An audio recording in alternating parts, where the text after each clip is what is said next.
Normalisht dhe këtë emisionin kap qatë kapësh. Kap qatë kapësh janë gjithë. Ata japin dhe partisë. Para e madhe lëviz dhe pastaj raportohet gjera fare të vogla. Por zakonisht din t'i ndajnë në dy kampe. Në të dyja kampe të qojnë para. Të dyja i qenë. Po normale se edhe kur e shojnë. Për shembull sa vot ka Berisha kaq përqind pak. I qojnë kaq përqind pak. Barabart. Jo, barabar jo. Biles për një ndër oligarkët, shiko, nuk më harrohet kur ishte Partia Socialiste në opozit. Jo.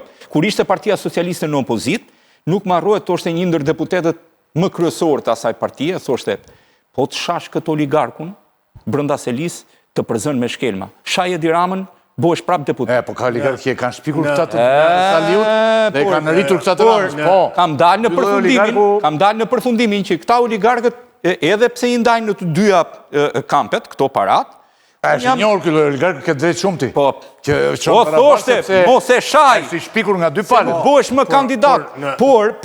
Por, oligarki rëndësishëm. Di të them që këta i kanë shërbyer gjatë gjithë kohës, edhe pse mund t'i japin opozitës në këto momente sa do financime, nuk e arrin dot për ta ndihmuar.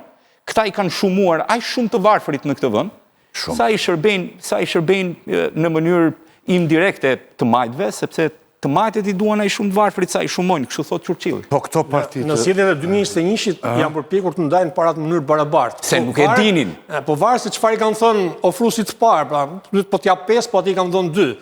Kurse tash është e qartë se ku duhet t'i japin parat dhe sa duhet t'i japin para për mbështetje, sa duhet t'i japin para për të mbyllur gojen që mos i shash. Po jo i ndajnë në mënyrë të barabartë, kanë lega ata për opozitën. I kanë dhe për opozitën. Varet nga lloji oligarkut.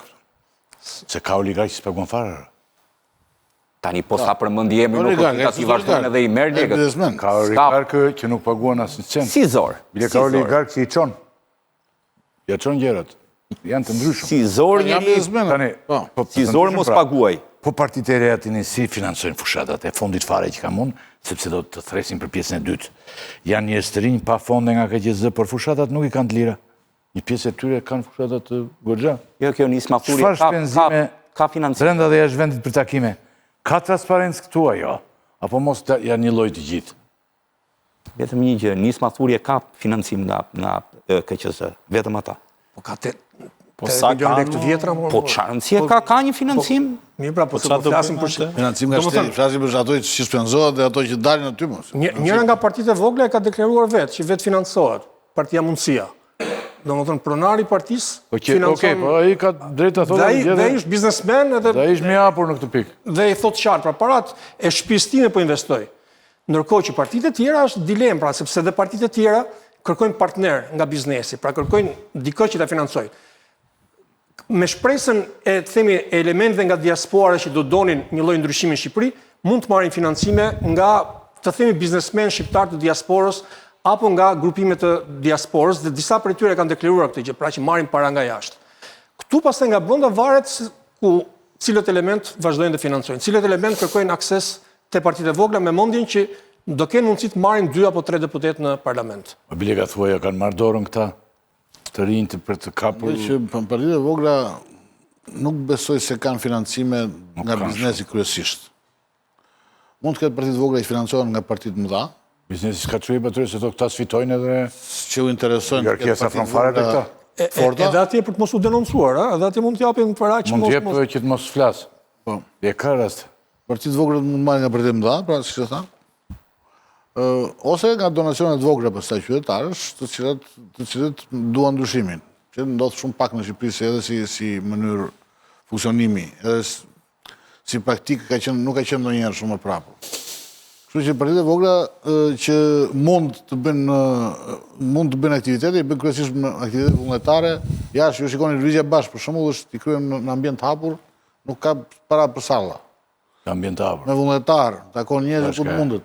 Sepse s'ka parat për salla, nuk mbledh dot karike të ul njerëzit e tjerë, shumë pak të tilla dhe i bën edhe si japin se po të ishte për shumë me metodat që t'i japin lira falas. Era dhe salla falas nuk i japin as sall falas.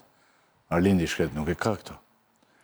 Tani Zhabina ti di një gjë këtë për këto të me thon drejtën ne me panon pim kafe për ditë, po s'na ka thon po pim për ditë kafe tanguar.